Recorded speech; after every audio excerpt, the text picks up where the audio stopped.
Welcome to Catholic Connection with Teresa Tomeo, keeping you connected to your faith and your world. Teresa tackles the issues of faith and culture, the pro-life message, and media awareness. And now, here's Teresa Tomeo.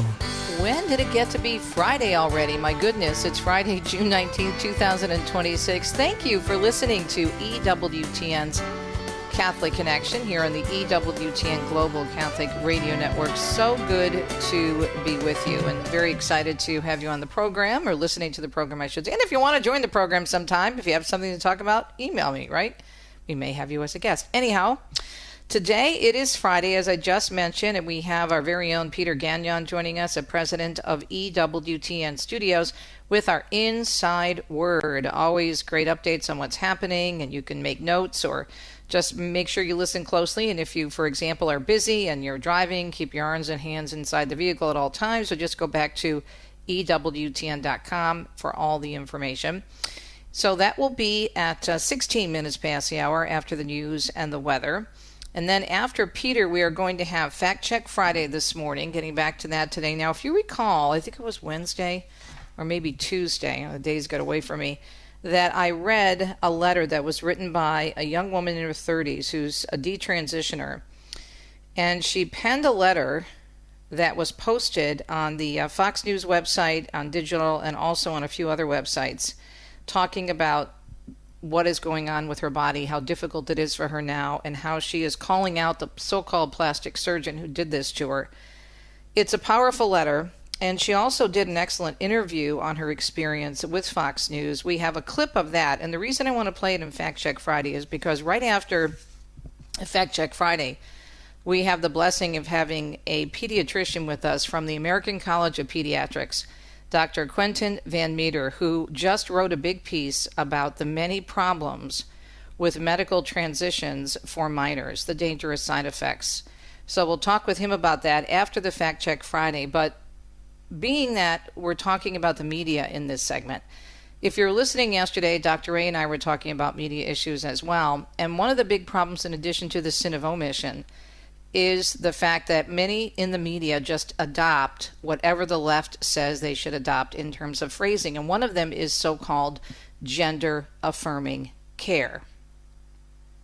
And what does that mean? It's a way to hide what's really happening with these basically mutilating surgeries.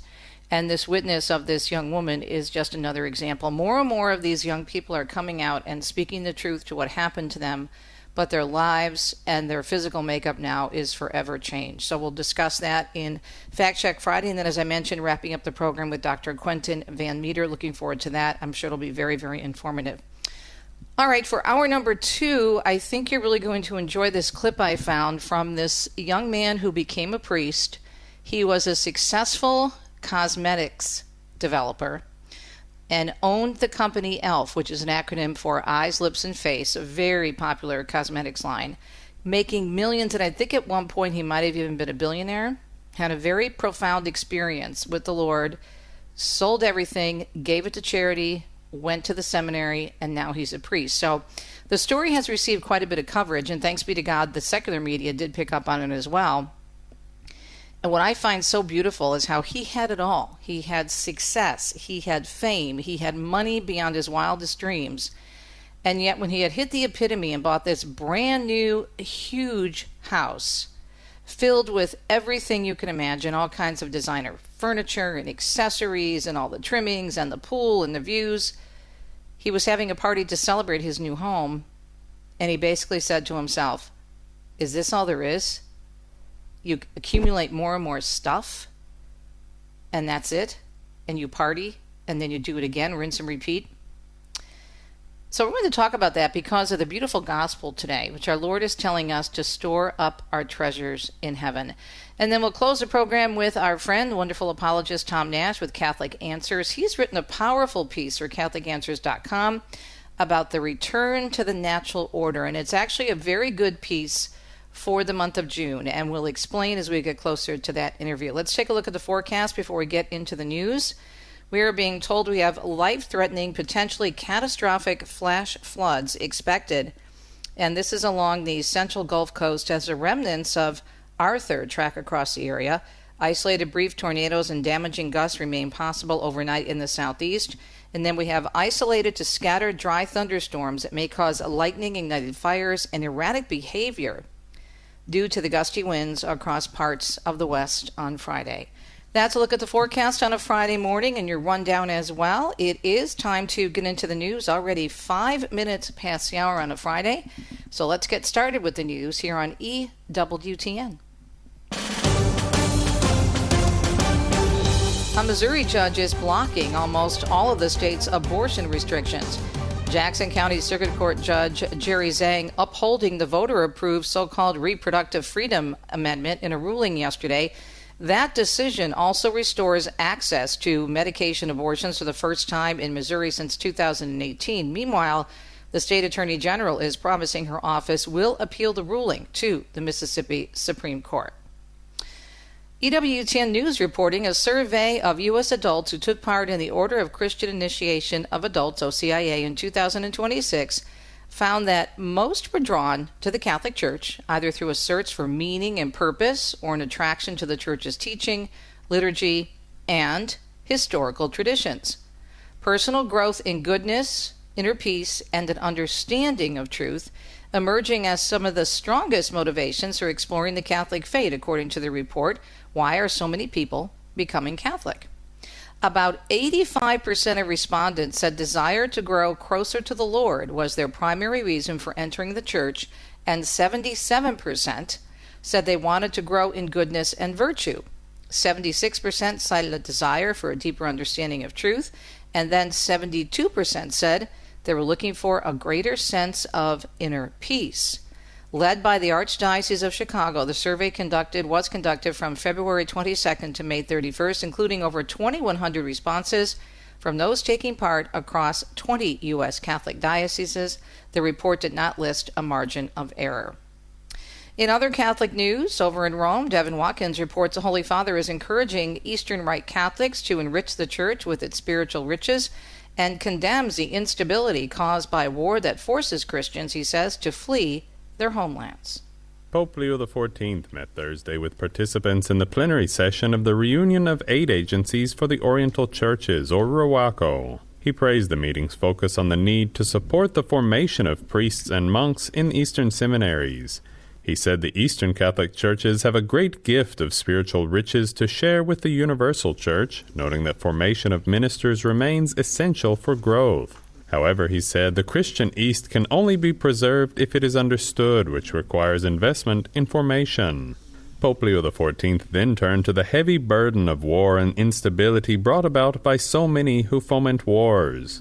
While you generate life, they sow death, he said. While you reach out to your brother, they seek enemies to crush. While you create paths of hope, they lock people into fear.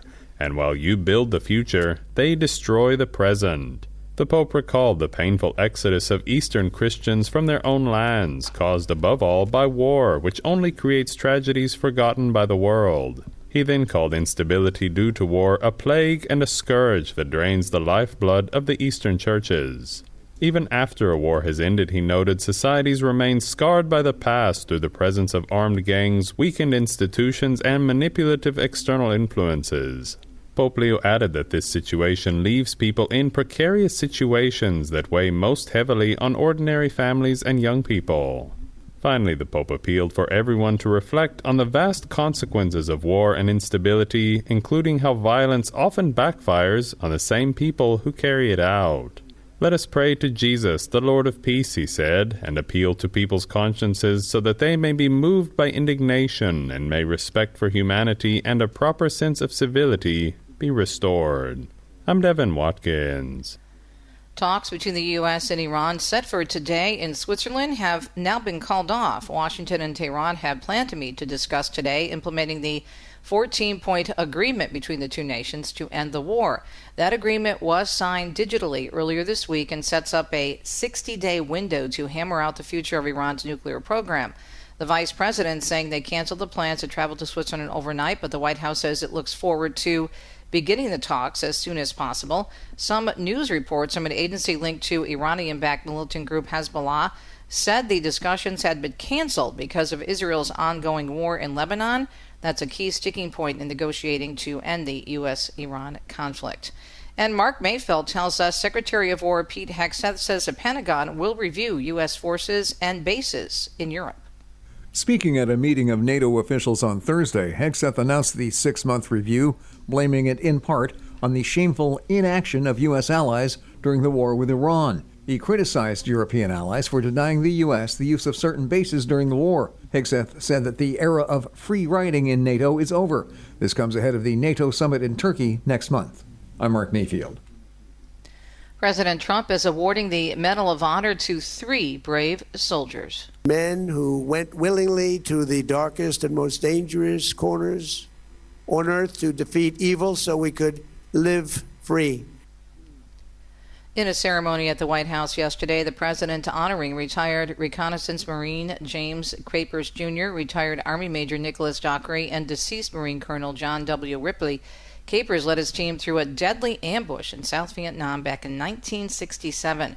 Injured and bleeding, Capers got his 9-man team to a helicopter for evacuation after 4 days and nights of fighting.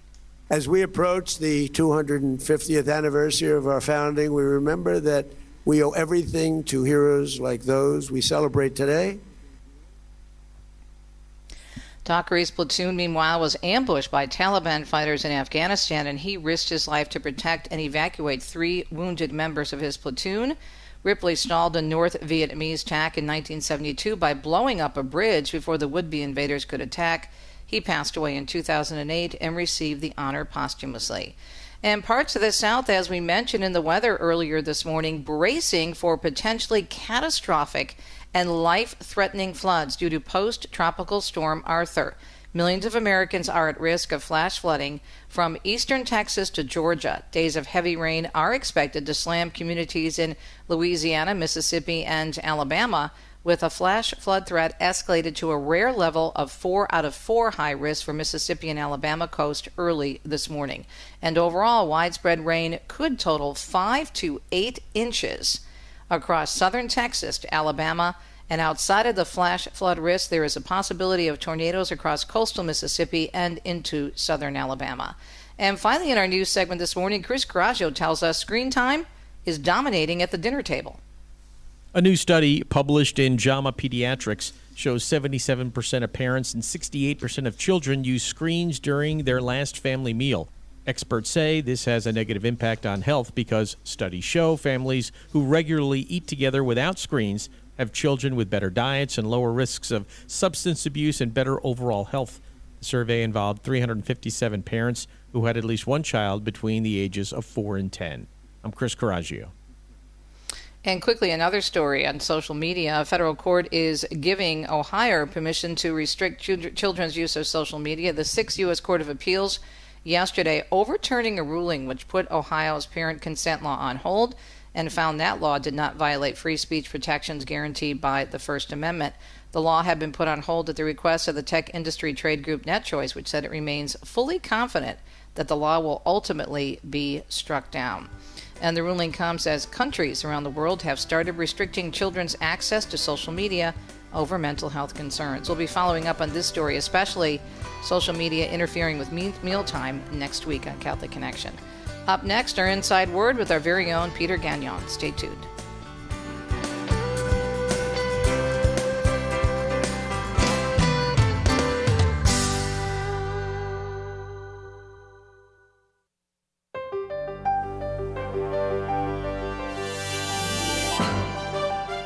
Hope you're having a beautiful Friday morning. It is June 19th, 2026. You are listening to the EWTN Global Catholic Radio Network. Catholic Connection, a production of EWTN. Great to have Peter Gagnon with us on Fridays to talk about the Inside Word. It's a segment we've been doing for many years. First with Doug Keck, who's now semi-retired, so we give him a little break. And now we have Peter, who's the president of EWTN Studios. Peter, it always amazes me how much we have going on because we have all these different platforms. Good morning. Thanks for joining us again. It's always great to be with you, Teresa.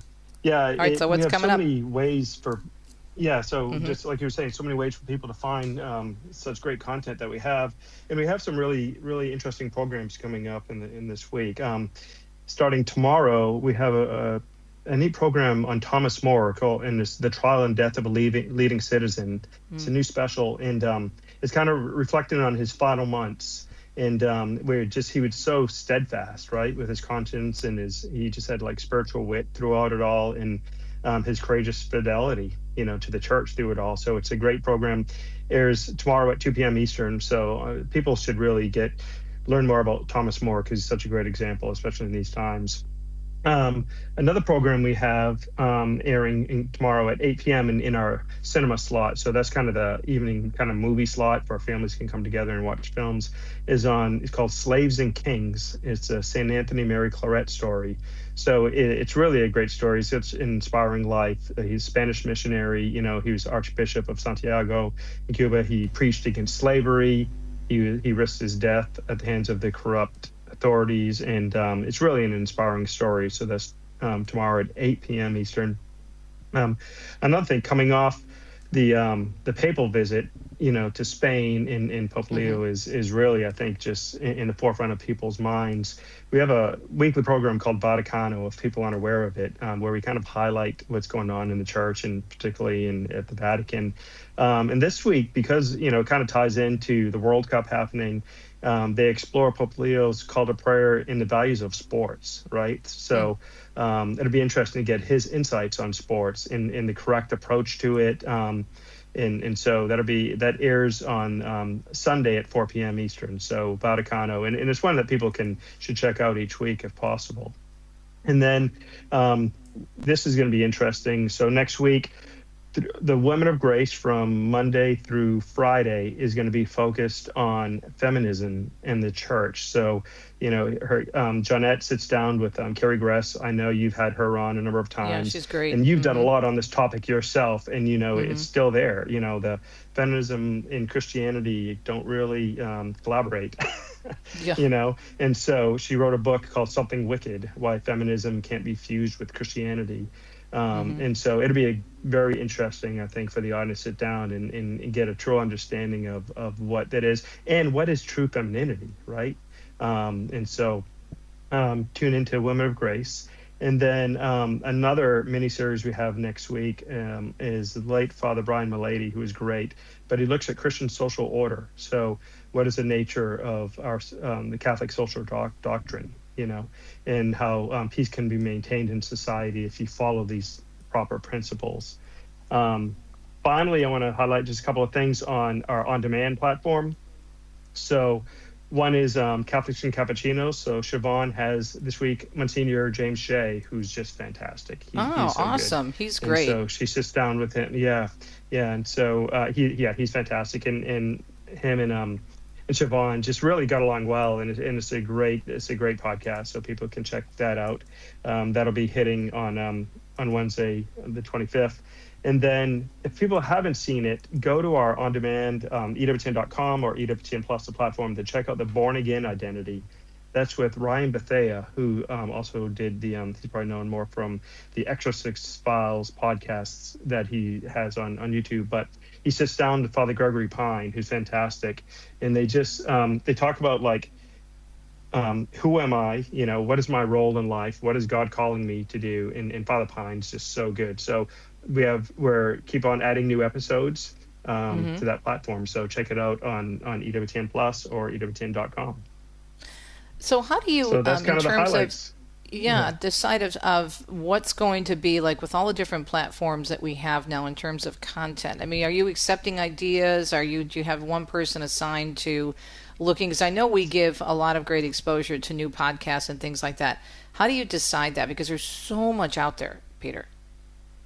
There is a lot out there. So, we have a full team, and people have been, ever since we did the Next Initiative, we've partnered with a lot of different people doing content, whether it's somebody that they're producing on their own or we produce together.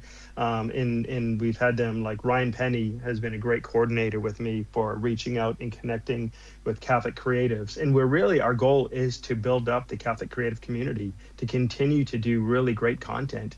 for the people that truly is inspiring. And there's a lot of people who want to do that, who want to work, but they need a platform for distribution. They need partners, and that's where EWTN wants to be there for them. And we actually have brought people together in discussions to say, hey, how can we continue to build up the kingdom, to battle the garbage that's out there. So we want to have the good content that truly inspires, leads people, and teaches them the faith, helps them to live truly holy lives. And we do that on all platforms, whether it's YouTube, whether it's on air, on cable systems, Facebook, even Instagram, wherever people are watching things. We want to be there, and we want to be, in essence, an antidote to what's happening out there in some ways. So, people definitely can reach out to us if they have ideas for content and stuff and are producing. Reach out to us 100%.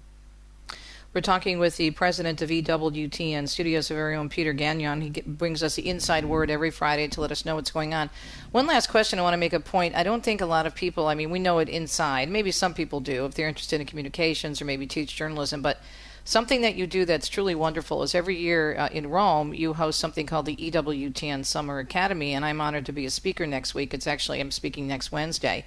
And I really just want to compliment the network for doing that, because I wish I had something like that when I was in J school. I probably wouldn't have lost my way and gone so far away from the Catholic faith. I think it would have really helped. But that is quite an undertaking, and there's a lot of planning that goes into that. But what you're doing is you're planting seeds for future Catholic journalists, which is really amazing. Exactly. We want to help build up the next generation of journalists to have the proper understanding of how the faith forms what we do. And so it's a great opportunity for young people to come together in Rome. There's an application process, but it's really grown over the years. We've done it for several years now, and it really is a super opportunity for if you have that journalistic mind and you want to get involved, you can look up the EWTN Summer Academy, and you can apply for next year's.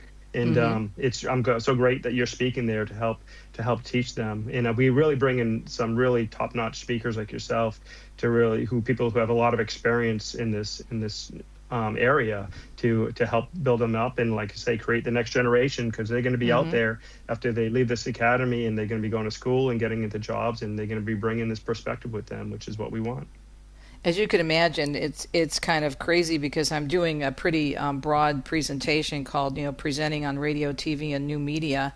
And Anthony Johnson, who's behind all this, who's a wonderful photographer and a producer of content based in Rome, says, T, I want you to talk about all your media experience. I'm like, okay, in an hour? I've been doing this for 45 years. So that's going to be a challenge. I have so much I want to share. It is going to be a challenge. But it's going to be fun. The beauty was that you'll get to sit down with them on the side, right, as well, after the fact. Yes, we have lunch before then and have a chance really to get one-on-one with them. Yeah. Exactly. And they have 30 minutes for question and about answer, too. Yeah. So that'll be great. Yeah.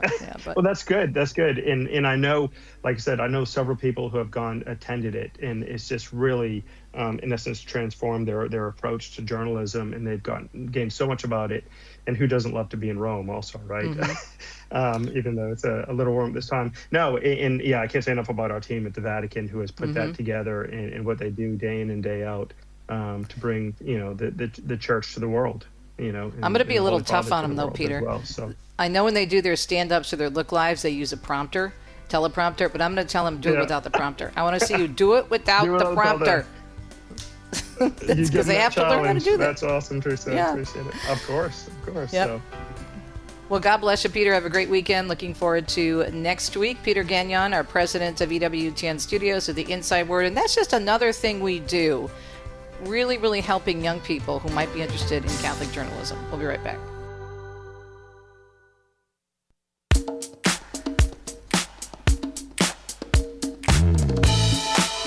Hope you're having a beautiful Friday morning. It is June 19th, 2026. Great to be with you here on EWTN's Global Catholic Radio.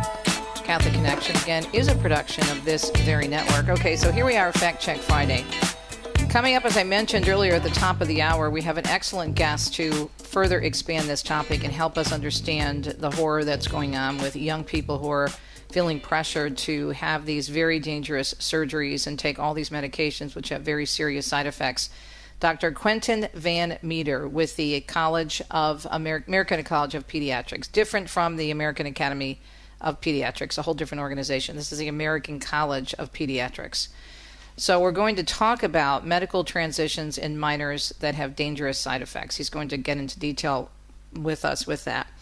But with this in mind, I wanted to talk about the language that we are hearing, because what we are seeing in this whole trans ideology that really started to take off, I think it started to take off after the Supreme Court said yes to so-called same-sex marriage. It's like Pandora's box was open and then all heck broke loose.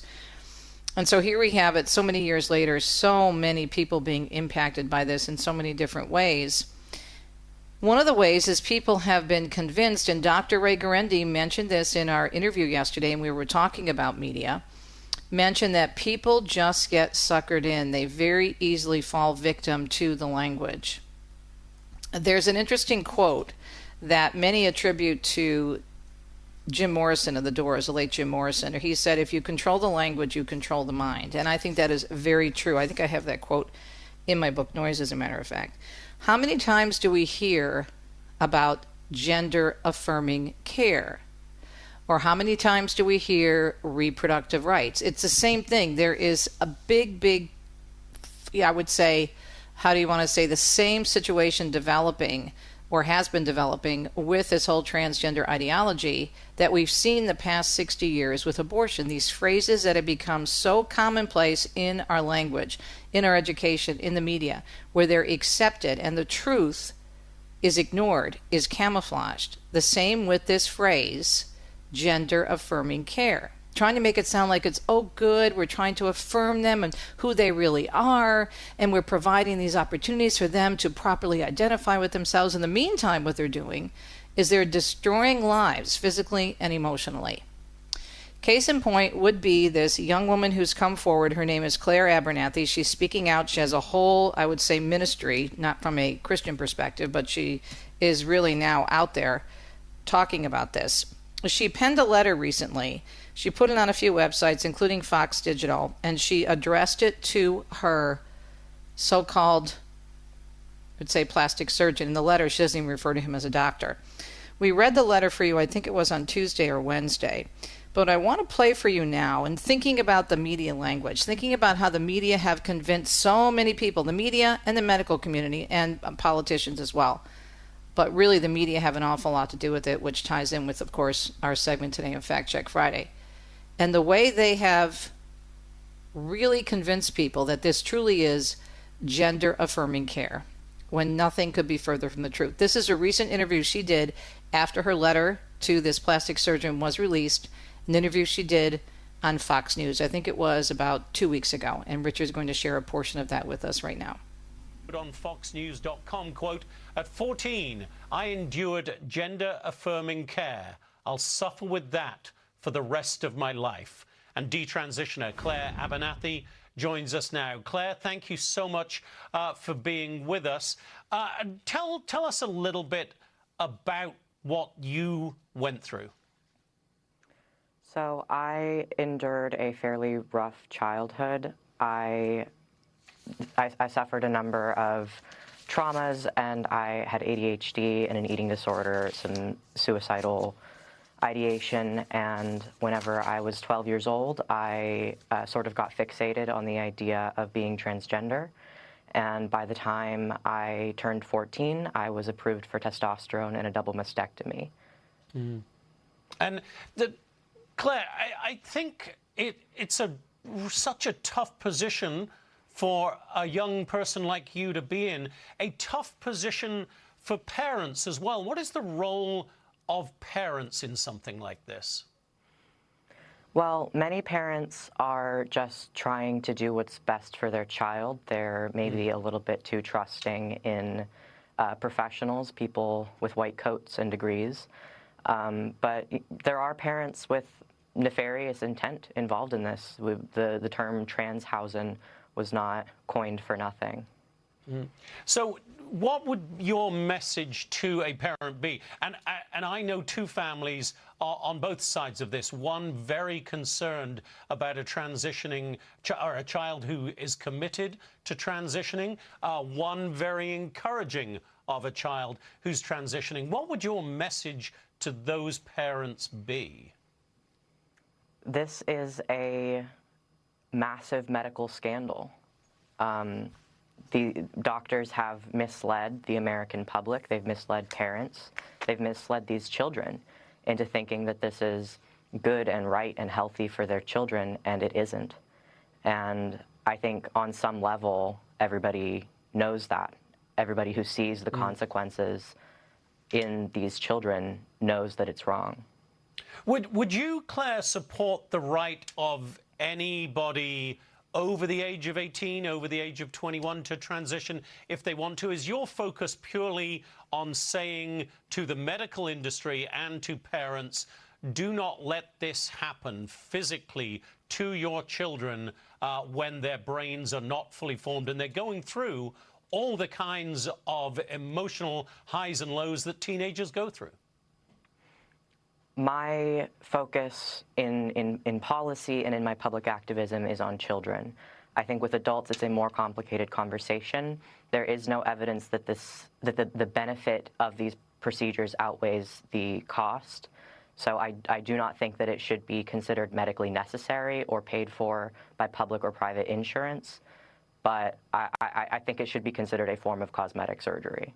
Do you feel, Claire, that you are still going through your recovery, if you would call it that, and I hope that's an okay term to use. Correct me if it's not. And do you think it will stay with you for the rest of your life?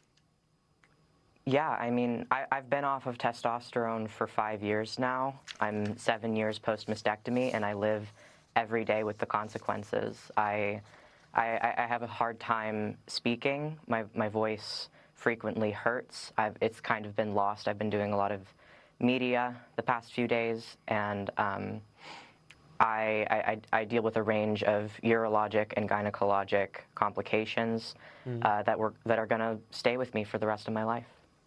Well, Claire, we wish you the very best, and we are very grateful to you for talking to us today. Wow. Thank you so much, Claire. My goodness. So looking at the language, this whole idea of gender-affirming care. So if you read the full letter, or if you read the Fox News story that's associated with that clip that we just played, she talks about the fact, she didn't mention it in this interview, but she talks about the fact that the experts who were so, concerned supposedly about her situation and met with her before she had the surgery. How long do you think they met with her?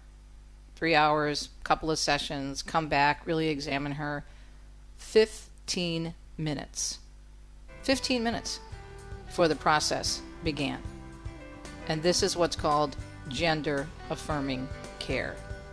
Language matters, and we need to understand how things are put before us and dissect them before we believe what people are telling us. And we'll pick up on that theme with an expert in this topic up next.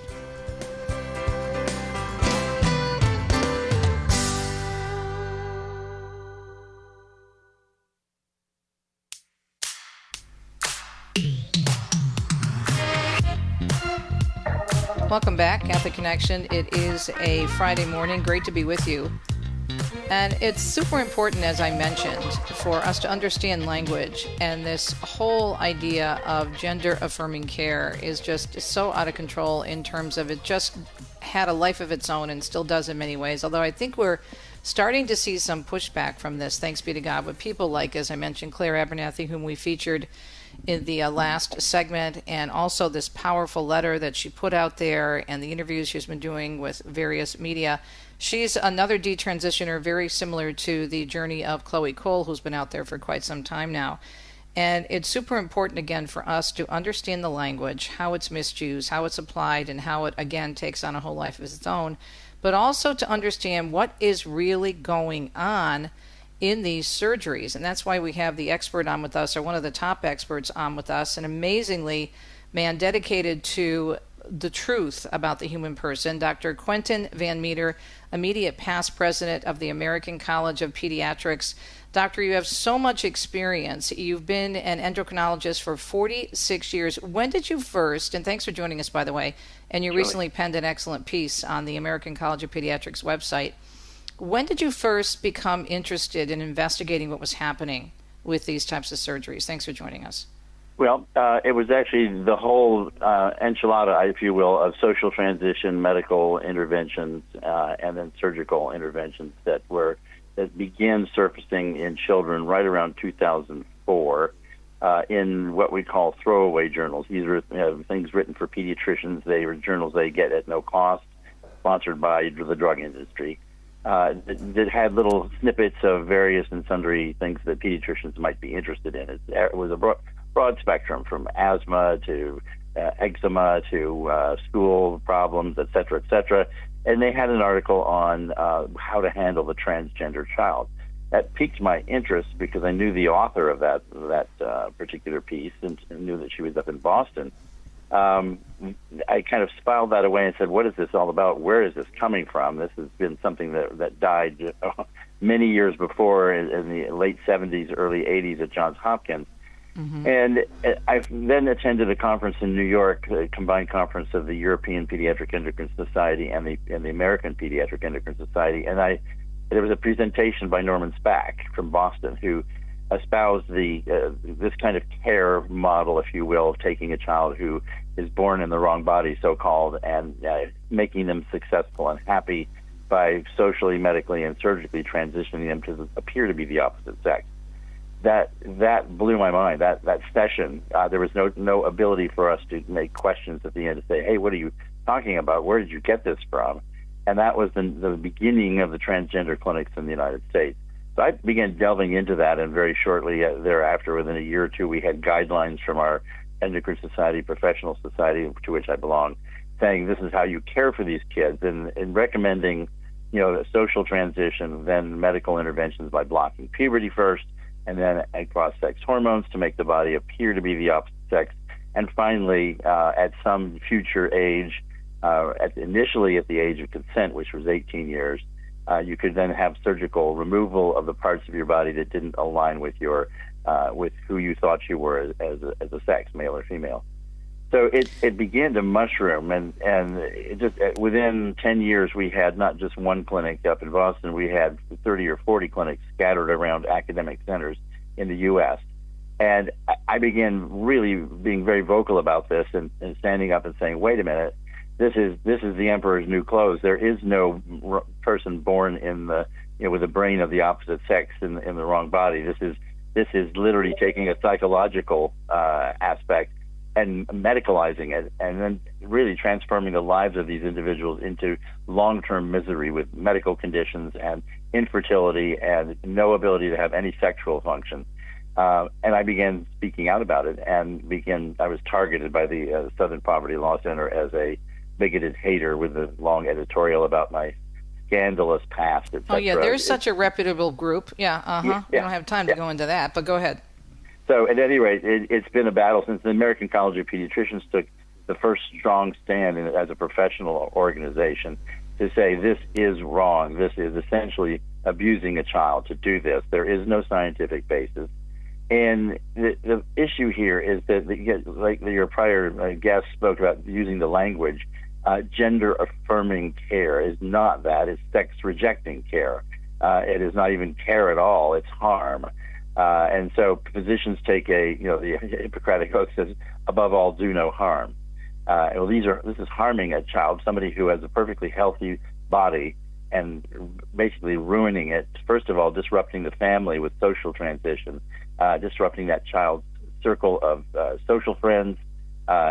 Everyone around just does not know how to handle the fact that all of a sudden a little boy is a girl or a little girl is a boy, with a new name and a new way of dressing and a new haircut or whatever. It disrupts the life of everyone in that situation, including the family itself.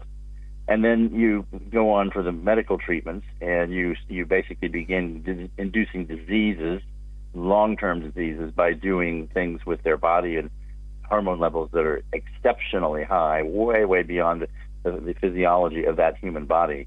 The body is biologically born and conceived as a male or a female. There's this myth of you can be both, a little here and a little there. All of that is just manufactured schlock. It's an excuse to go ahead and say we can be whoever we want to be. If we wake up one day and want to change, it's a human right to do so, and it became then a civil right under the Biden administration. So what do you think? I mean, I always ask people such as yourselves who have this background and know the reality of the situation, because I'm trained as a journalist. I'm a reporter, so I've always learned very early on in my career to follow the money. So obviously money is a lot to do with this in terms of the expensive surgeries. They make them lifelong patients, as you said, irreversible. And your article is excellent, by the way, which is on the American College of Pediatricians website. We'll give you the link before we wrap up. But so in addition to money, what's going on here? How did it get to the point 22 years after you first started really looking into this, where we have all these clinics? Now, there is some good news with people speaking out, and we're going to have the first detransitioning clinic in Texas. But how did it get to be so crazy, doctor, all over the place, all over the world, all over the United States? What do you think? Well, we were living in an age where the internet is our communication system, and everyone was guilted out, so that very quickly the ideologists in the transgender world knew exactly what to do to sort of get their foot in the door and then make anybody who had any questions about what was going on a bigot and a hater, and that you assign that to somebody who is outside of academia, and they'll just, if they believe one thing, they'll just keep quiet about it because they don't want to be labeled a hater. They aren't haters. They're just good people with good hearts and sound minds who just think this is absolutely crazy as can be. And in academia, particularly, jobs were lost if you happen to open your mouth and disagree with the person that sort of slipped this into their system of healthcare. And I mean, mean to the point where you can't get articles published, you cannot get research grants, and you actually can be kicked out of your position in academia if you open your mouth and make a case against this. So it was a very, very clever, highly funded kind of an enterprise where money comes in from, and this is giant amounts of money from the Pritzker family and George Soros and others that funnel into setting these clinics up and then setting up the network of, if you disagree, you're a hater. Well, we're so sensitive about not wanting to hurt somebody or to be judgmental in this day. Yeah, but you're mutilating children, so I'm sorry if you lose your job, you still have to speak up. I mean, you, as you said, do no harm. At what point, even if I understand people have to make a living, but my goodness, look at where we are today. I know it's unconscionable, and I think that the public is going to be the one that demands that this gets turned back. The current Trump administration is very, very much on our side, but we may not have that that sort of concept of law and regulations once a Republican president leaves. It might be right back to where we were under the Biden administration and the Obama administration before that, where literally we're back in the hole again, where people are prosecuted by the Justice Department, like Eitan Haim, who was the Texas surgical resident. The Justice Department went after him with both barrels. And because he basically stood up and said that the Dallas Children's Hospital was still doing surgeries on these kids, despite the fact that it was against the law. So, I mean, it's powerful stuff that comes after you. I received a hate letter that about 3 years ago that came, and it had powder in it, white powder in it, and we panicked and called the local police, who called the Georgia Bureau of Investigation, who called the FBI and Homeland Security. In the building, my office building, 8 stories, was completely evacuated in the rain to look at what this was. Turned out to be flour, not just so it was innocuous. But those are the kinds of things that happen to those of us who stand up. And I basically God gives me the strength, and my wife, bless her heart, is so supportive. She said, your purpose at this point in time is to fight this ideology Amen. And win for God, and that's kind of what guides me through the day. Amen. So what would you say to folks listening? How are we doing? There seems to be a little bit of a turnaround. There were people speaking out. There continue to be more and more young people who are speaking out and are getting some traction on this. What else can we do as Christians who realize that this is so wrong and that we are going to be seeing the damaging effects of this for decades to come. What can we do, Doctor, do you think? Well, I think as individual parishioners, people should go to their pastors and rectors and their bishops and archbishops and say, I need to meet with you because I feel very strongly about this. I've already presented our case to the archbishop here in the Atlanta Archdiocese, and he sat through a presentation of mine and was listening very attentively about it. But we don't talk about it from the pulpit for fear, again, I think there is a situation where if you speak loudly about something, you might lose some of the funding for your major diocesan projects. Well, to heck with that. I mean, I think this is this is God's work, and God created us to be men and women, not something in between, on and off. And we do not need to damage these children and then their bodies into adulthood, where they will literally not be able to have any sexual life whatsoever. And that is a point that is never brought out when the discussion is out there about quote-unquote gender-affirming care. I rarely hear that complication from the surgeries. Yeah, it's inevitable. I mean, if you take out the ovaries and testicles and you remove all the structures that have sexual function, there is nothing left. You can try to create some false, pieces, maybe even 3D print them and put them back on the body, but they don't function. They don't have the ability to have any sexual function whatsoever. They're just costume pieces. And these are kids who are in their teens making this decision along with their parents, who are told that the child will commit suicide if you do not allow this to proceed, which is an absolute bald-faced lie. It's been proven unequivocally. The mental health, the suicide rates are absolutely no better in the kids that have undergone these procedures, and some studies show that they're actually worse. They're worse. There's more psychological morbidity. Doctor, are you going to be penning any more articles, or what can we look forward to in terms of continuing to hear from you on this very, very important issue? Well, I would say there are two wonderful resources. One is the organization called GenSpect, GENSPECT. Yep. They are on this around the world. That's where Claire Abernathy had her article. Yeah. Mm-hmm. I've had a chance to speak at two of their conferences. One with the detransitioners most recently in March. But the other one is the American College of Pediatricians site called Biological Integrity. It's www.biologicalintegrity.org.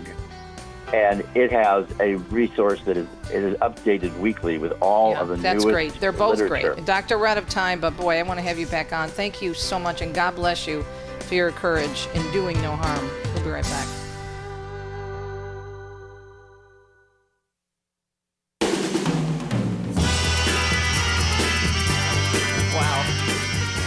Have him back on. Richard and I were just talking about this during the break.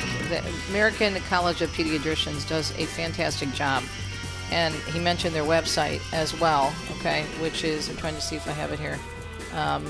Gosh, I didn't write it down correctly, but GenSpect is very good. I will have those for you, and I'll mention them, and we can put them in our archive section as well. But this is the kind of information, friends, that has to get out there, and you can share information from the American College of Pediatricians. You can share this program, tell folks about it.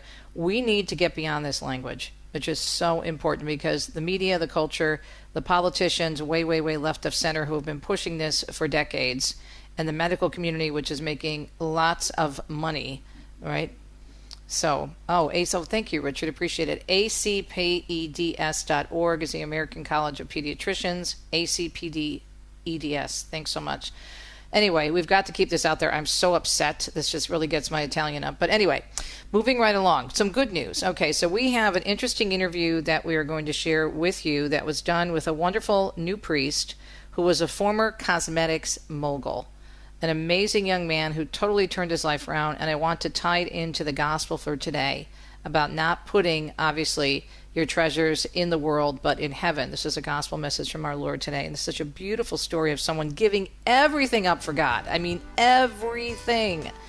And then more good news from our resident apologist, or one of them, Tom Nash from Catholic Answers, wrote a very good piece about the return to natural order. Wait till you hear that. That's coming up on EWTN's Radio Extra. We'll be right back.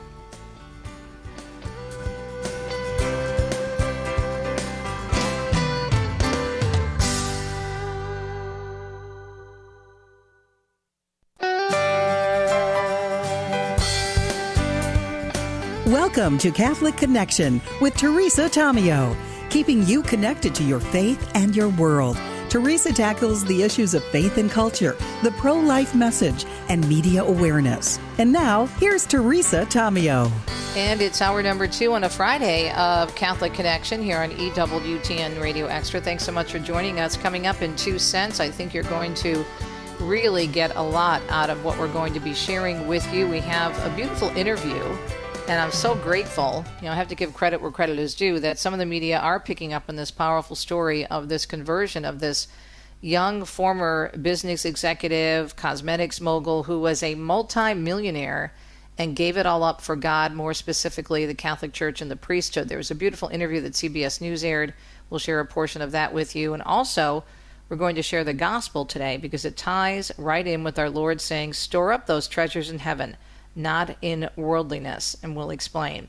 Tom Nash from Catholic Answers, he's a staff apologist there, is going to be talking about a return to the natural order. It's based on a recent article he wrote for Catholic Answers. You can find it at catholicanswers.com. And what's really, I think, very telling about this is natural order, natural law always comes to the surface. And sometimes it's those things that go against the natural law that clarify and bring to light church teaching even further. This is pertaining to the homosexuality movement. We're in so-called Pride Month, but how that reveals the natural order, Tom will explain. That is our show for today, the second hour, and we want to give you a little bit of an update on the weather. We'll have more on this in the news, but the National Weather Service is still saying there's life-threatening, potentially catastrophic flash flooding expected along the central Gulf Coast as the remnants of Arthur track across the area. They're saying isolated brief tornadoes and damaging gusts remain possible overnight in the southeast. Isolated to scattered dry thunderstorms may cause lightning-ignited fires and erratic behavior due to those gusty winds across parts of the west on Friday. So a little rough out there, so be careful if you're in one of those impacted or affected states. 2 minutes past the hour now. Do hope that your Friday is going well, and it's hour number 2 on June 19th of EWTN's Radio Extra. Let's get started with the news on a Friday at, again, 2 minutes past the hour. A Missouri judge blocking almost all of the state's abortion restrictions. Jackson County Circuit Judge Jerry Zhang upholding the voter-approved so-called reproductive freedom agreement in a ruling yesterday. That decision restoring access to medication abortion for the first time in Missouri since 2018. The state attorney general, though, says the state plans to appeal the ruling to the Mississippi Supreme Court. A survey of U.S. adults who took part in the Order of Christian Initiation of Adults OCIA this year, finding that most were drawn to the Catholic Church either through a search for meaning and purpose or an attraction to the Church's teachings, liturgy, and historic tradition. EWTN has the latest on this story. The report was called Personal Growth in Goodness, Inner Peace, and an Understanding. Why are so many people becoming Catholic? About 85% of respondents said desire to grow closer to God was the main reason for them entering the Church, and 77% said they wanted to grow in goodness and virtue. Another 76% cited a desire for a deeper understanding of truth, and 72% said they were looking for a greater sense of inner peace. Led by the Archdiocese of Chicago, the survey was conducted from February to May, including well over 2,100 responses from those taking part across 20 U.S. Catholic dioceses. And Devin Watkins from Vatican News tells us Pope Leo encouraged Eastern Rite Catholics to enrich the Church with its spiritual riches and condemns the instability caused by war that forces Christians to flee their native lands. Pope Leo XIV met Thursday with participants in the plenary session of the Reunion of Aid Agencies for the Oriental Churches, or ROWACO. He praised the meeting's focus on the need to support the formation of priests and monks in Eastern seminaries. He said the Eastern Catholic churches have a great gift of spiritual riches to share with the Universal Church, noting that formation of ministers remains essential for growth. However, he said the Christian East can only be preserved if it is understood, which requires investment in formation. Pope Leo XIV then turned to the heavy burden of war and instability brought about by so many who foment wars. While you generate life, they sow death, he said. While you reach out to your brother, they seek enemies to crush. While you create paths of hope, they lock people into fear. And while you build the future, they destroy the present. The Pope recalled the painful exodus of Eastern Christians from their own lands, caused above all by war, which only creates tragedies forgotten by the world. He then called instability due to war a plague and a scourge that drains the lifeblood of the Eastern churches. Even after a war has ended, he noted, societies remain scarred by the past through the presence of armed gangs, weakened institutions, and manipulative external influences. Pope Leo added that this situation leaves people in precarious situations that weigh most heavily on ordinary families and young people. Finally, the Pope appealed for everyone to reflect on the vast consequences of war and instability, including how violence often backfires on the same people who carry it out. Let us pray to Jesus, the Lord of peace, he said, and appeal to people's consciences so that they may be moved by indignation and may respect for humanity and a proper sense of civility be restored. I'm Devin Watkins. Talks between the United States and Iran that were set for today in Switzerland have been called off. Washington and Tehran have planned to meet to talk about implementing the 14-point agreement between the two nations to end the war. That agreement was signed digitally earlier this week and sets up a 60-day window to hammer out the future of Iran's nuclear program. Vice President Vance canceling plans to travel overseas overnight, but the White House says it is looking forward to beginning the talks as soon as possible. Some news reports from an agency linked to Iranian-backed militant group Hezbollah saying the talks have been canceled because of Israel's ongoing war with Lebanon, which is a key sticking point in the negotiations. Mark Mayfield tells us Secretary of War Pete Hegseth says the Pentagon will review forces and bases in Europe. Speaking at a meeting of NATO officials on Thursday, Hegseth announced the 6-month review, blaming it in part on the shameful inaction of U.S. allies during the war with Iran. He criticized European allies for denying the U.S. the use of certain bases during the war. Hegseth said that the era of free riding in NATO is over. This comes ahead of the NATO summit in Turkey next month. I'm Mark Mayfield. And President Trump is awarding the Medal of Honor to 3 brave soldiers. Men who went willingly to the darkest and most dangerous corners on earth to defeat evil so we could live free. In a ceremony at the White House yesterday, the president honoring retired Reconnaissance Marine Major James Capers Jr., retired Army Major Nicholas Dockery, and deceased Marine Colonel John W. Ripley. Capers leading his team through a deadly mountain ambush in South Vietnam in 1967. Injured and bleeding, he got his 9-man team to a helicopter for evacuation after 4 days and nights of fighting. As we approach the 250th anniversary of our founding, we remember that we owe everything to heroes like those we celebrate today. Dockery's platoon, meanwhile, was ambushed by Taliban fighters in Afghanistan, and he risked his life to protect and evacuate 3 wounded members of his platoon.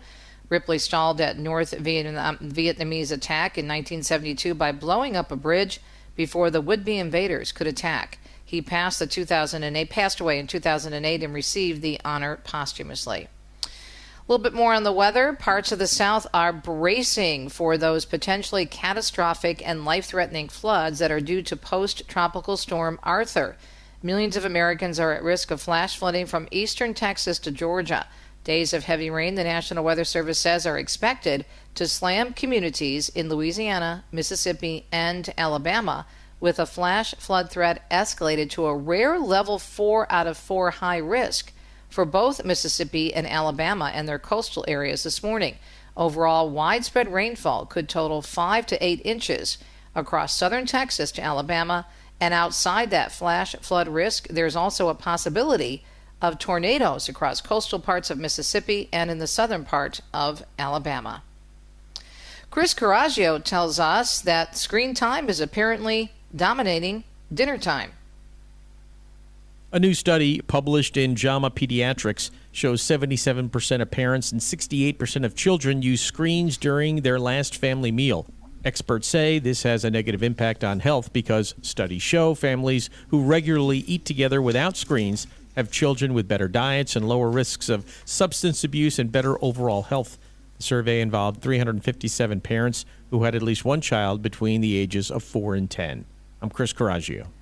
A federal court is giving Ohio permission, meanwhile, to restrict children's use of social media. The 6th U.S. Circuit Court of Appeals yesterday overturning a ruling which put Ohio's parental consent law on hold and found the law did not violate free speech protections guaranteed by the First Amendment. The law had been put on hold at the request of the tech industry trade group Net Choice, which said it remains fully confident that the law will ultimately be struck down. The ruling comes as countries around the world have started restricting children's access to social media over mental health concerns. And mosquitoes have tested positive for West Nile virus in Lincoln, Nebraska. West Nile virus is primarily spread to people through the bite of an infected mosquito, the highest risk occurring in mid to late summer. It's important to stay vigilant, keep using your bug spray, and taking other basic steps to protect against mosquitoes. Chris Schroeder with the Lincoln Lancaster County Health Department. No human cases of the virus, he says, have been reported so far this season. The department says most infected people don't feel sick, with about 1 in 5 experiencing symptoms such as fever, body aches, or rash. Falling gas prices are bringing a little bit of relief to consumers after months of elevated prices. According to Motor Club AAA, gas prices have fallen now below $4 per gallon for the first time since March. While prices have dropped sharply from this year's peak at $4.56 to $3.97, the cost is still more than 34% higher than before the U.S. and Israel launched the war in February. The drop in retail gas prices is thanks to tumbling oil prices, but experts are cautious about how much further those prices can fall. Lisa Carton explains attorneys for alleged United Healthcare CEO shooter Luigi Mangione are withdrawing his psychiatric defense. That's according to court documents filed in his New York State murder trial on Thursday. Mangione's legal team was going to argue he was experiencing an extreme emotional disturbance when he allegedly shot and killed United Healthcare CEO Brian Thompson in Manhattan in December of 2024. Mangione is set to go on state trial September 8th. A federal trial is set for next year. I'm Lisa Carton. And it's Alzheimer's Awareness Month, and there are plenty of things people can do to protect their brain health. Neurologist Dr. Richard Eikenson says diet and exercise are indeed key. Go for a fast walk. That's all you got to do. You can still have a conversation with a friend. You don't have to push yourself too much. That can actually really help move things. You are what you eat when it comes to brain health also. Blueberries and strawberries instead of a yucky dessert. Fatty fish, wild salmon a couple times a week. He stresses that sleep is also very important in getting that plaque protein buildup in the brain cleared out overnight, along with keeping the brain engaged and learning something new. He stresses dental care should not be ignored, with any inflammation from the mouth going right to the brain and fast-forwarding brain aging. It is a Friday morning. It's June 19th. Thanks for tuning in to the second hour of Catholic Connection here on EWTN's Radio Extra. Have you done your readings for the day yet? Did you see what our Lord is talking about? He's talking about not storing up those treasures on earth, but storing them up in heaven. We'll share the gospel with you when we come back. We'll also share an interview with someone who represents what our Lord is talking about so well, a powerful story of conversion and one turning their life totally, and I mean totally, over to the Lord and the church. We'll be right back.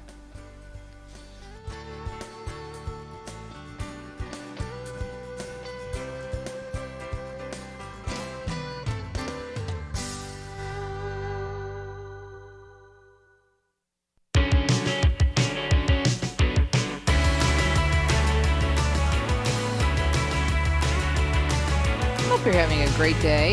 It is a Friday. Amazing story out there, and it has been covered by our outlets. Church Pop had a really beautiful story about Scott Vincent Borba, was co-founder of ELF, Eyes, Lips, and Face Cosmetics, a huge company.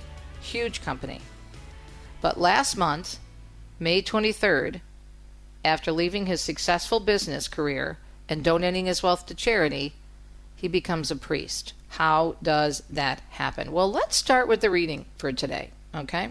The Gospel. From the Gospel of St. Matthew, chapter 6, verses 19 through 23.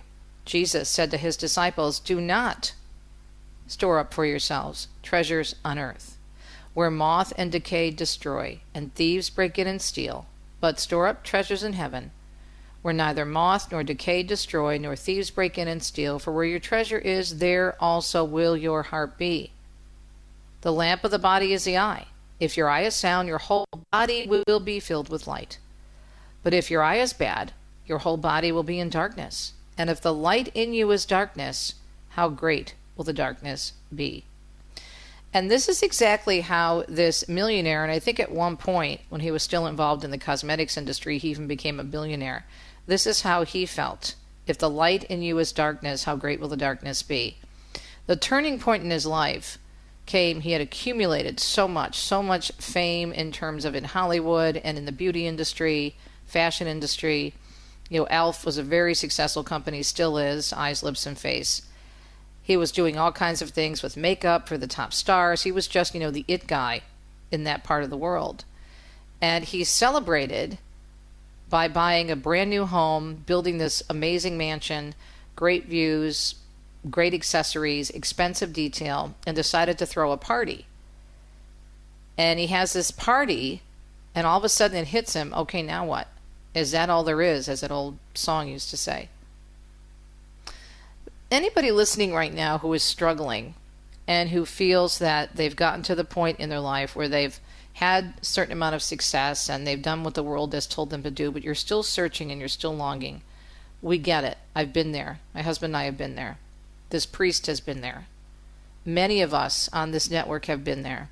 And we have found that you cannot store up treasures for yourself on earth. It's not that wealth is bad. It's the love of money. And that's what he was facing, the love of money. That's the root of all evil. But let's listen to this transformation and the joy in this new priest's voice since being ordained. Take a listen. Raised in Visalia, California, Borba grew up in a deeply Catholic family. He says he first felt a calling to become a Roman Catholic priest at the age of 10.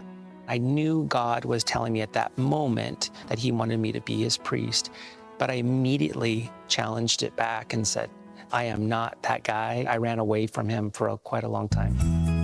The run landed him in Los Angeles, acting, hustling, and working 3 jobs. And then something caught his eye, an idea that made him millions. The company, Elf Cosmetics. You started a beauty empire. Why do you react like that? Because it's so humbling to understand that something that started out with such a simple concept could be so uniquely successful. Borba says he got the idea after watching women load up on discounted cosmetics at the 99-cent store. And your intention with Elf, simply put, was? Sephora-based quality products for $1. At the height of Elf, the company was worth how much? When I was there? Yeah. Geez, it was multi-million dollars. It was a very lucrative business for us. Did you feel accomplished? I did, but I always wanted more. It was never satisfying enough. You weren't fulfilled. I couldn't make enough money. I couldn't be on enough red carpets. I couldn't be exposed enough on TV or in magazines. It was insatiable. Then came heartbreak. Borba's father, Anthony Borba Sr., was diagnosed with pancreatic cancer. And you went home to care for him? Yes. When I found out, he was given about 6 to 8 days to live when they called us. I never saw my father scared before. He said, I need to close out my life before I go. Will you help me with that? I said, Dad, we're going to do this together, and I'm going to find you the best doctors ever. And it went from 6 days with the proper help to 8 months. His father died in 2010, and Borba says his own life began to unravel. And it also broke me apart emotionally. So that was one of the reasons why I was partying a lot, because I just wanted to escape. So then, why did you leave that to enter the priesthood? I just renovated my Hollywood Hills house. I just finished it, had a party. I remember looking around. I was so unhappy. It was a crisis that I just entered into that minute. I looked up to heaven, I remember. I asked God to help me be the man he created me to be, but I couldn't do it without his help. It changed my life. I had a mystical experience. I kicked everyone out of the house. I packed my bag and I went down to a hotel. I fell to my knees right before I walked into the door. And I started crying. And I said, this is not the man God created me to be. This is not the man my mother and father raised. And that's when this beautiful golden portal opened up and our Lord was walking in. And I just knew intuitively that it was him. He asked me again, will you be my priest? And that moment I said, absolutely. But I'm like, how can I do this? Look at me. How can I be a priest? I mean, I was talking like this, like, look at the person I am. This is just crazy. Like, and he was like, I will take care of it. I just needed your yes. Borba says he gave away his wealth, funded churches and charities, and then entered the seminary in his mid-40s. What do you want to do as a priest? I want to be there for people that are suffering because I understand suffering from a personal perspective, and to know that I will be able to help understand their challenges and crises and be there for them. You feel like you're missing out on anything now? No, I am so not missing out. When his father died, the family fractured. Decisions made in those final days by Borba drove a wedge between him and his siblings. And it is one that lasted until the day he was ordained a priest, when they all came to see him. Felt so proud. I see joy. Love, a real joy. Yeah. Yes. Yeah. Just where he's supposed to be. If you are searching out for love and for peace in your life and in your families and in your businesses and around the world, come to him. He built a company worth millions, and now he says this is worth so much more. Go in peace and bring glory to God with your lives. Wow. Got choked up again. I got choked up the first time I watched it and just got choked up again. What a story. Father Vincent Borba. I love this line. So not missing out. I'm so not missing out. And this is the misconception, and I had it too, before I totally let go and let God and decided to walk away from the secular media. Not that I'm trying to make myself a hero, but I'm saying when you go through that movement from a secular lifestyle and counting on your earthly successes. My husband and I both did it, and it also almost cost us our marriage and more importantly our souls. We were so tied into being yuppies, young urban professionals. The careers, the money, the house, the clothes. And we had it all, but we weren't happy. And we really didn't have each other. And so again, this now priest, Father Vincent Borba, who I believe is still based in California, is doing amazing work, and he's so happy. He's not missing out. God will use everything that you've done for good. And you will be so much happier because you're doing God's will. It doesn't mean that you won't have future success or that you can't do what your heart desires. If your desires are in the right place, God is going to use them. But only if you give God that yes first. You can't store up for yourselves treasures on earth, because nothing makes you happier than a relationship with Christ in the one holy Catholic and apostolic faith. We'll be right back.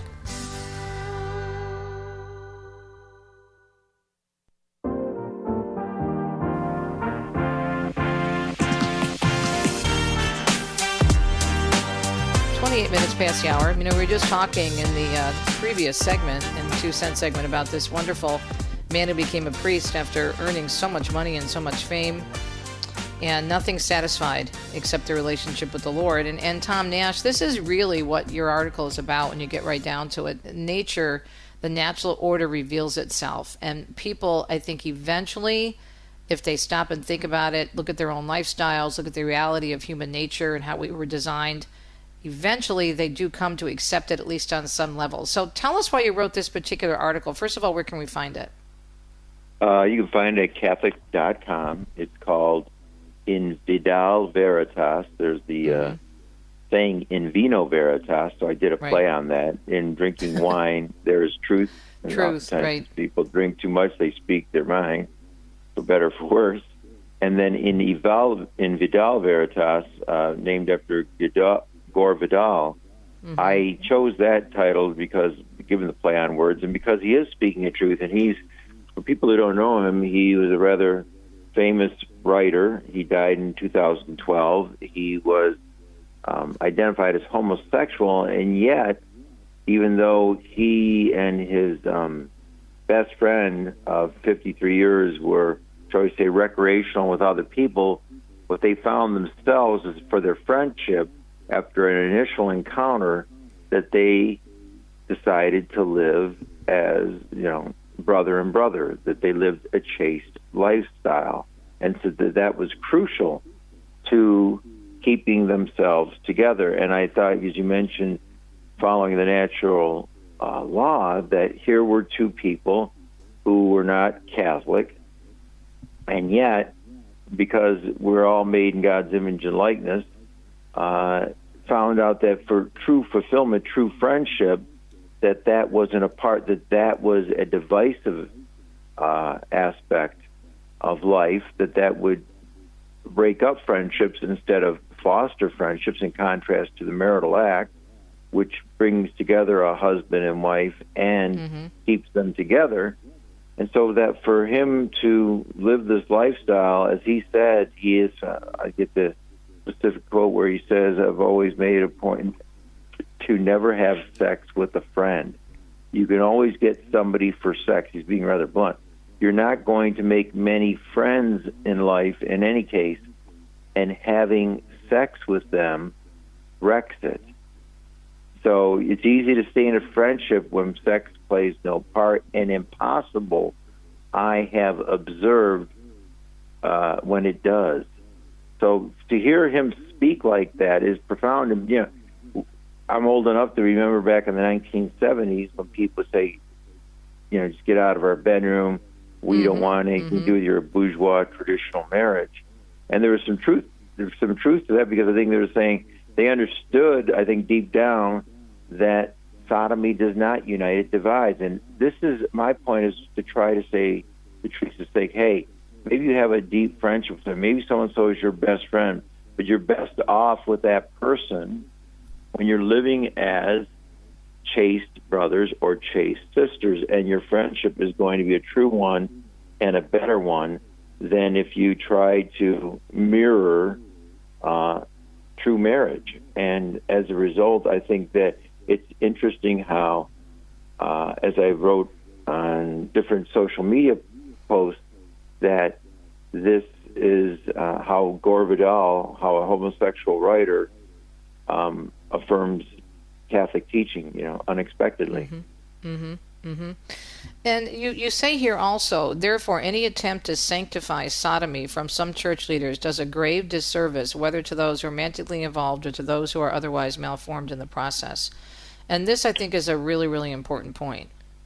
Yeah, it's ironic, because here Gore Vidal is affirming the truth, and yet we still have church leaders in current times doing the opposite. I think of Archbishop Charles Thompson, whom I wrote about in another essay for Catholic Answers several years ago, 2019, and he had fired two people from their, there was a person who was in a so-called marriage, who was a theology teacher, no less, in one of the Dawson schools, but I guess got emboldened, and he got fired, ended up suing and lost, rightfully so.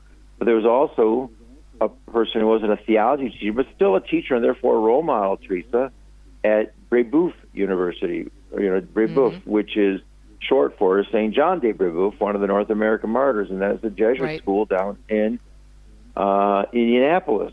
And he removed their Catholic identity. Pope Francis intervened. Then while it got appealed, they put Cardinal Tobin in charge from Newark. And so it was basically on hold while that was supposed to be adjudicated, as was examined further. But long story short, nothing ever changed. And so these young men at Brebeuf are being misled by this situation. And yeah, I mean, here's a person. Now people say, oh, there are many priests who live chaste lives. They say celibate. They should say chaste because celibacy refers to not being married. Chastity refers to not engaging in sex. And because one can be not married and still engage in sex.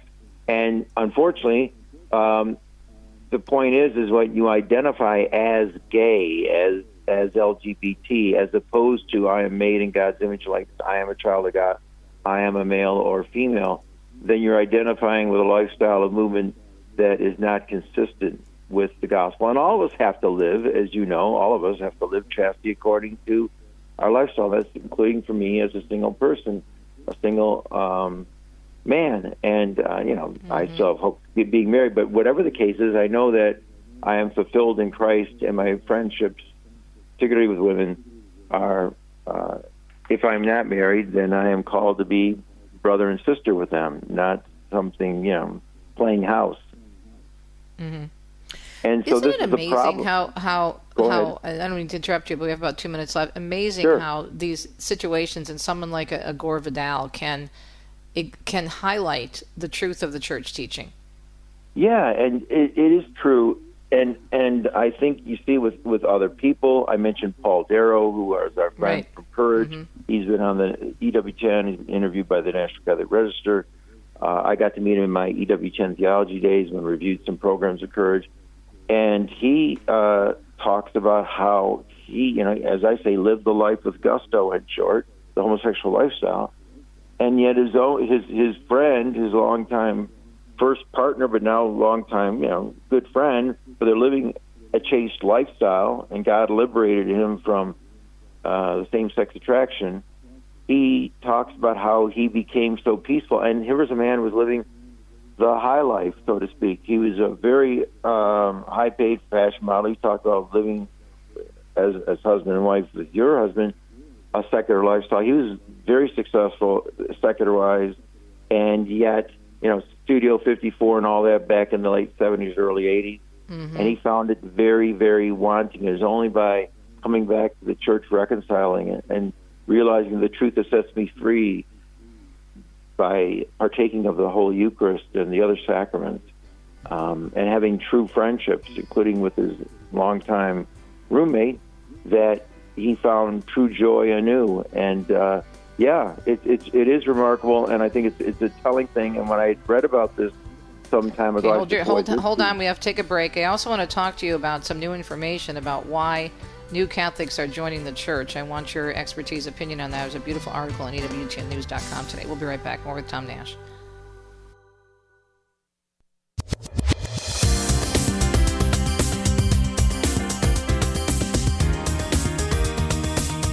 The truth always rises. You can't suppress it, or you can suppress it for only so long. And this is what Tom's article really is inferring, with some great examples. And you can find it at Catholic.com, the Catholic Answers website. Tom is an author, a speaker, and a well-known Catholic apologist, a native Detroiter. That's where we met, friends from Motown.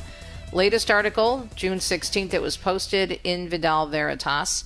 All right, I wanted to give you a chance to wrap up your thoughts on this particular article. Then I want to talk to you about something else that shows good news.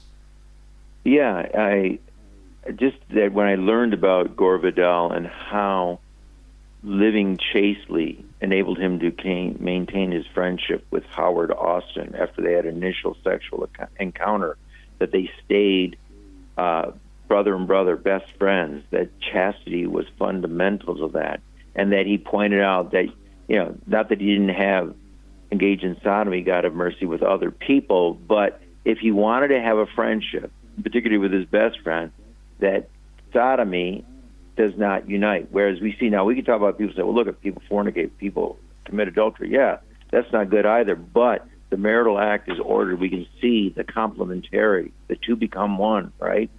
And that where you could see that the two become one, and the possibility of procreation is an additional reason that two people who engage in the marital act should be married.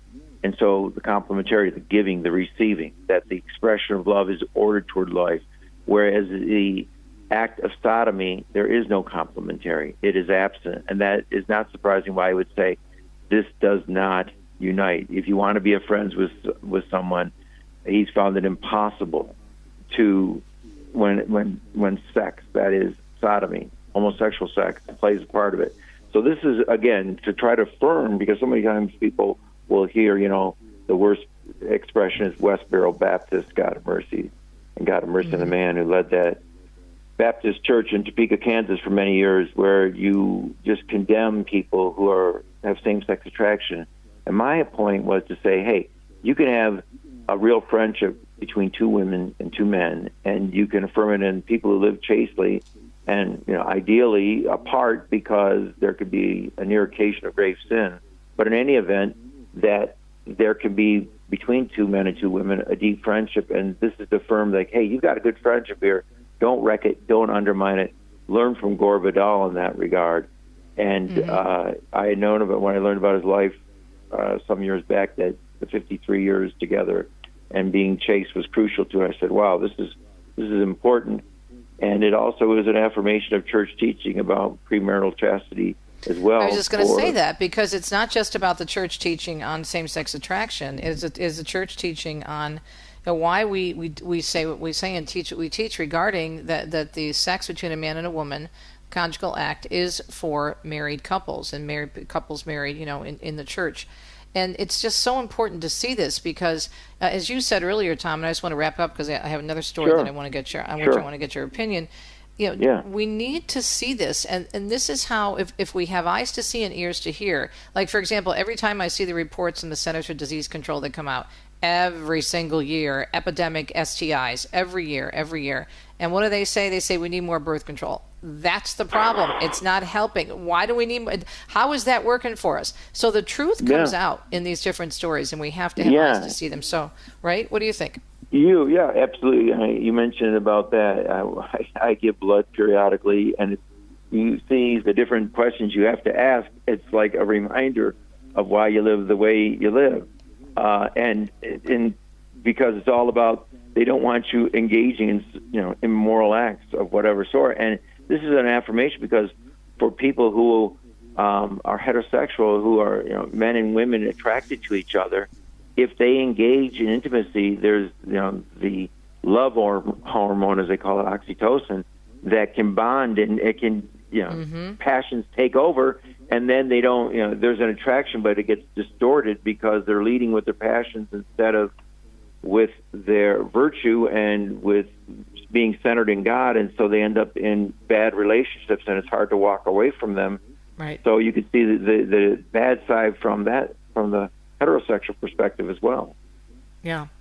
In my book Extreme Makeover, I dive into that. There also is a hormone in women where the attraction phase is even stronger, and so many women, if they break up after maybe God forbid jumping from sexual relationship to sexual relationship, there's so much damage that's done, and it affects you. Hard to bond after that, huh? Yeah, absolutely. Well, let's look at another interesting story, and I think this is a very positive one. A survey of U.S. adults who took part in the Order of Christian Initiation of Adults, or OCIA, this year found that most were drawn to the Catholic Church, either through a search for meaning and purpose or an attraction to the Church's teachings, liturgy, and historic tradition. Personal growth in goodness, inner peace, and an understanding of truth emerged as some of the strongest motivations for exploring the Catholic faith. This was a report titled, "Why Are So Many People Becoming Catholic?" It was led by the Archdiocese of Chicago, conducted from February 22nd to May 31st, and included more than 2,100 responses, Tom, from those taking part across 20 areas of the country, 20 different dioceses, and also 68% named attraction to the Church's liturgy and the sacraments as a significant factor, 65% the wisdom of a 2,000-year-old church to help me navigate life. And this in the world that is still saying the church is oppressed, the church is backward, the church is trying to limit you. To me, this speaks volumes. Yeah, I think it speaks, you mentioned peace and wisdom as part of it, that our Lord says, peace I give you, my peace I give you. Not as the world gives, peace do I give. Therefore, not let your hearts be troubled, or let them be afraid. One of my favorite passages, John chapter 14, verse 27, that again, apart from, we see that we are made in God's image and likeness, that when people follow Catholic teaching, it is affirmed that we are able to navigate through difficulties in life. In the most challenging thing, we see this in the lives of the saints, whether Colby in Auschwitz or Cardinal Antoine over 9 years in solitary confinement in Vietnam. We see that the church is of Christ, and that ultimately Catholicism is an encounter, foundational to Catholicism, is an encounter with our Lord Jesus Christ, and that when we encounter Jesus in humility, in holiness, that we are going to profit from those sacramental encounters, the Eucharist, confession, but also God bless Cardinal Supich and the Archdiocese of Chicago for leading this survey and publishing these findings, because it's another reminder, Teresa, that I think, as I mentioned before, one need not even be in a state of grace or even Catholic to profit from encountering Jesus, and one of the greatest ways is through Eucharistic adoration, and that's why, as I wrote in an essay we spoke about a couple of weeks ago, that I wish churches would open wide the doors to our Lord Jesus Christ, to borrow from Pope St. John Paul II, and to literally do that with churches, because you want to get people to encounter Christ, Catholics who are falling away, Catholics who are practicing, non-Catholics, let them draw near to our Lord Jesus Christ in the Eucharist, and marvelous things will happen. Amen. And what's so, I think, powerful is if you look at these churches that are outside of Catholicism, the denominations outside Catholicism, because Catholic Church is not a denomination, the other ones are. But if you look at what's happening in some of these high Anglican churches, where they are allowing women to be priests and even bishops, where they're allowing so-called same-sex marriage, abortion, birth control. Nobody is banging on their doors. Nobody is saying, oh, this is great, I want to get into this church. It's not happening. As a matter of fact, the opposite is happening. And then the Catholic Church, I mean, I know we're still losing a lot of people, but at the same time, we are gaining a lot of people, especially a lot of young people. Yeah, it should tell us what is working, what is drawing people in, and therefore use that as those lessons to apply to reach out more deeply to those who are participating and to those who have fallen away. That the young, zealous converts are giving us a refresher, a lesson. It's a tutorial about what it is that we're about Catholicism, so to speak. And these other ones are being increasingly relevant to the world, and in the process, I remember one professor who was at Notre Dame, and he was being counseled by some priest at Notre Dame. Unfortunately, he says, well, gee, if I don't need to become Catholic, basically, to be a moral relative, and he didn't become in. Now, maybe in God's grace, before he died, he had that encounter, but it just points out that if it's all up to me, and there's not this truth, there's not something beyond me that is real, that speaks to my inner being, that draws me to my fulfillment, irrespective of my bad desires, right? That vice breeds vice, virtue breeds virtue. That this is another affirmation. This survey from the Archdiocese of Chicago, many other people with 2,100 respondents, is another affirmation that Catholicism works, and why it works, and why anything short of the truth that sets us free, the fullness of the faith, is not going to satisfy for a Christian, or for that matter, for non-Catholic. And we see what works in among our Protestant brothers and sisters, and even non-Christians, that their elements of truth is what draws people to them and keeps them together, and yet there's a wanting short of encountering Jesus Christ in the fullness of the faith in his one Catholic Church. Before we let you go, and by the way, we have about 2 minutes left with Tom Nash, Catholic Answers Apologist, Catholic.com. I want to ask you a question. I've noticed something on social media, and I'm wondering if this is a reaction to the growth of the Catholic Church, all the beautiful events, the popularity of Pope Leo, and also he's really revealing the beauty of the sacraments and talking about the liturgy and whatnot, and his popularity in Spain, how well that went. I'm noticing the last couple of months, all these different social media people, influencers, who are former Catholics and most of them very anti-Catholic, popping up again. I thought we were kind of beyond that. I mean, in the early 2000s and the late, 20th century, you're a longtime apologist, you know this. Do you think this is a response to the success that we've had in terms of our own evangelization? I think, it's one thing, too, as well. People start talking more and more about the early church fathers, and they were ignored, and now they can't ignore them because people are finding out of them because of social media and online research. It's like, wow, we can't ignore these things, so we got to, these guys were really, not Catholic, but really Christians of another sort, and there's this great apostasy and all this. I think that there's a rebellion back and try to criticize the church, whether it's the Pope is, crusading against, somebody wrote into us recently, the Pope, where is this coming from? The Pope's against freedom, and the Jesuits are his henchmen in the whole process. Yeah, I think this is another thing that they're saying, hey, wait a second, the church is true, and now they're maybe getting bothered by it from a different angle, and they're responding to it. So it's a whole new domain that, with social media, you see it online, that you're going to experience or people are going to face those attacks. And that's why I tell people, the truth, don't engage, pray for those people. Right. If you want to have a discussion, cool, but don't let it bug you. Right. Yeah, I saw some woman last night, and I was reading it to Deacon Dom, and I was just like, oh, this poor woman, she was claiming, the Catholic Church are so territorial about their communion. It doesn't matter. You can receive communion anywhere. And if you're not Catholic, you can still receive the Eucharist in the Catholic Church. I'm like, oh, boy. Oh, boy. Yeah. She doesn't know what she's talking about. Bless her heart. You have to pray for her. There's a difference between a symbol and a real thing, which is exactly. And you better receive it. And it's not even scriptural what she's saying. 1 Corinthians, Mike, for crying out loud. Exactly. Anyway, 1 Corinthians gotta 11. go, Tom. You're the best. Tom Nash, of course, apologist, author, speaker, theology advisor, joining us again. Thanks, Tom. We'll have you back on soon. We'll be right back. Let you know what's coming up Monday on Catholic Connection.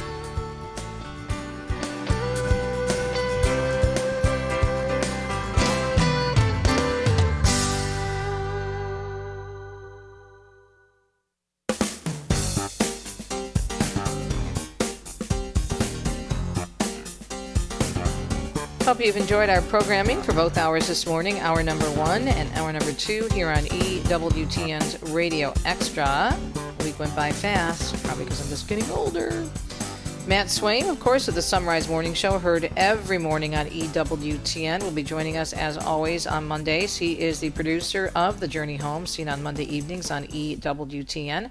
He's also, of course, with the Coming Home Network and the host with Annie Mitchell of the Sunrise Morning Show. He joins us on Mondays with Journey Home Highlights, and it's always fun to talk to Matt because you never know what the story is, because even though we all have our own testimony and everyone is different, there are a lot of similarities between those who are coming into the church or coming back to the church. Even with the survey we were talking about with our friend apologist Tom Nash, people who are desiring inner peace, who are longing for a closer relationship with the Lord, who are drawn toward the 2,000 years of teaching and tradition and the beautiful liturgy. And look at the young man that we played for you, the clip of that now new priest, Father Vincent Borba, and what he said about, you know what? Don't store up those treasures here on earth, only in heaven. So that's our program for a Monday. We're also going to be in the second hour talking with Deacon Kevin Cummings. He'll be in studio with us talking about the pro-life work of Deacons of Hope. And I can't wait to learn more about this because my husband has been long involved as a deacon with many pro-life causes. We're your Pro-Life Radio Network. God willing, talk to you on a Monday. Have a blessed weekend. Ciao, ciao.